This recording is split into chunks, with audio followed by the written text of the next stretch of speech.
Prime Field. January 28th, 2026.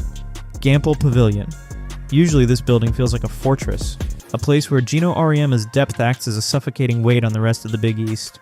But tonight, it feels like a triage center. 6 players, 6 scholarship athletes, relegated to the sick ward, among them the reigning defensive anchor Serah Williams and the freshman phenom Blanca Quiñónez. The Huskies are down to 9 healthy bodies. Effectively, it's a 7-woman rotation. For the first time all season, there is blood in the water. Xavier takes the lead. They hold it for nearly 3 minutes, the longest any conference opponent has led in this arena all year. The crowd is quiet. The bench is a ghost town. But in the center of this crisis, something is happening. A desperate shift in the math of the game. A tactical gamble born of pure necessity. Tonight we aren't just watching a game of survival. We are witnessing the accidental birth of a nuclear blueprint. One that might have just redefined the hunt for a 12th national title. How does a team with no bench and no interior size score 97 points? The answer isn't in the roster. It's in the geometry.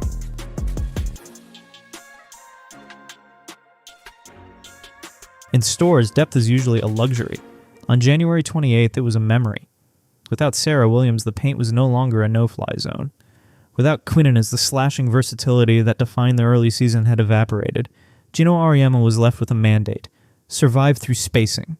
Early on, it looked like a disaster. The Huskies missed 8 of their first 12 shots, all of them, from deep. But as the first quarter bled into the second, the micro-rotation stopped overthinking and started reacting. The logic was simple. If you cannot outmuscle them in the paint, you must outspace them from the perimeter. Without a traditional post presence to clog the middle, the floor opened. The lanes became highways. The survival mechanism was evolving. By forcing Xavier to account for a shooter at every single position, the Huskies transformed a lack of depth into a surplus of gravity. The jitters faded. The efficiency skyrocketed. UConn didn't just win the second quarter, no, they dismantled the very idea of a short bench. They scored 54 points in the second half alone. The sick ward hadn't just forced them to play small. It had forced them to play perfect.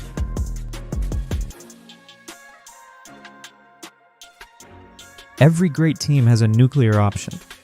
A lineup so volatile, so mathematically difficult to guard, that it ends games in minutes. Against Xavier, that lineup finally revealed itself. Arnold, Shade, Ziebell, Fudd, Strong, an all-shooter unit. In this configuration, the court becomes a nightmare for a defensive coordinator. When you have AZ Fudd on one wing and Allie Ziebell on the other, the recovery time, the time it takes for a defender to close the gap, becomes impossible. The defense is forced to choose its poison. And against Xavier, the poison was Allie Ziebell. Ziebell didn't just play, she went nuclear. 29 minutes, nearly double her season average. She tied a program record with 10 3-pointers, 34 points off the bench. The most in the history of that program. But the real story wasn't just the shooting, it was the passing. 31 assists on 36 made field goals. With Serah Strong operating as a point forward in the high post, the ball never stuck. The spacing allowed every player to remain in their shot pocket.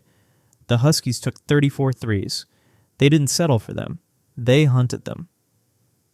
This was a systemic design, a 5-out revolution that turned the Xavier defense into a group of spectators.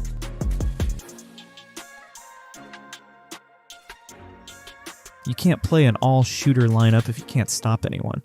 Traditional wisdom says a small ball unit is a defensive liability, but Ashlyn Shade decided to rewrite that script. With 6 players out, Shade knew the stakes. A single shooting foul, a lapse in concentration, and the rotation would collapse. She responded with what coaches call felonious intensity. 9 steals, a career high. Shade became the primary anchor of the perimeter. She didn't just guard the ball handlers, she harassed them. She mucked up the passing lanes, she forced 34 turnovers, and she did it all while playing 36 minutes. This is the secret sauce of the new UConn identity, Shade's ability to anchor a defense without the safety net of a deep bench. By the time the game ended, the Huskies had converted those turnovers into 48 points. Defense becoming instant offense. Shade proved that small doesn't mean weak, it means faster. It means disruptive. It means the opponent never gets to set their feet.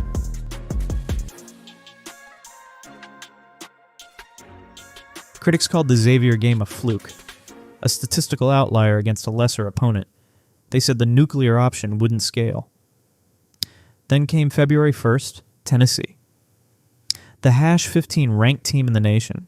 Even with Serah Williams returning to the lineup, the sick ward lessons remained. The Lady Vols arrived with a frantic high substitution style. They wanted to wear the Huskies down. They wanted to use their bench as a weapon. But rhythm is a powerful counter to death. In the third quarter, Tennessee cut the lead to 4. The momentum was shifting. The short bench should have been exhausted. Instead, the Huskies leaned back into the spacing blueprint. A 14-0 run to close the quarter. The Huskies shot 75% in that frame. The core six, Arnold, Shade, Ziebell, Fudd, Strong, and Williams, accounted for 88 of the team's 96 points. They weren't tired. They were synchronized. While Tennessee rotated players in and out searching for a spark, UConn stayed in a flow state. The spacing forced Tennessee's pressure defense to overextend. And when they overextended, the layups followed. A 30-point blowout. The worst loss in the history of the Tennessee-UConn rivalry. The blueprint wasn't just a survival tactic, it was a giant killer.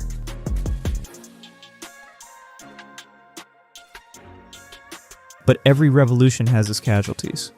As the sick ward begins to empty, a tactical paradox looms over the coaching staff. Blanca Quiñónez is coming back.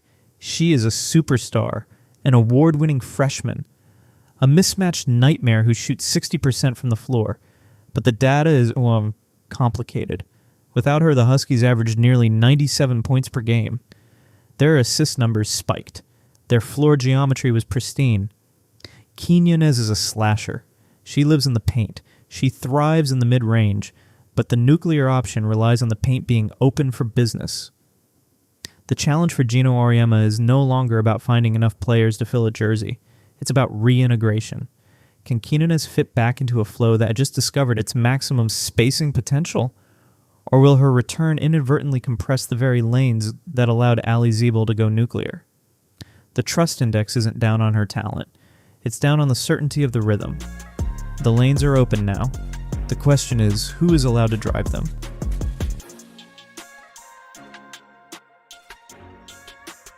We often think of injuries as setbacks, as lost time.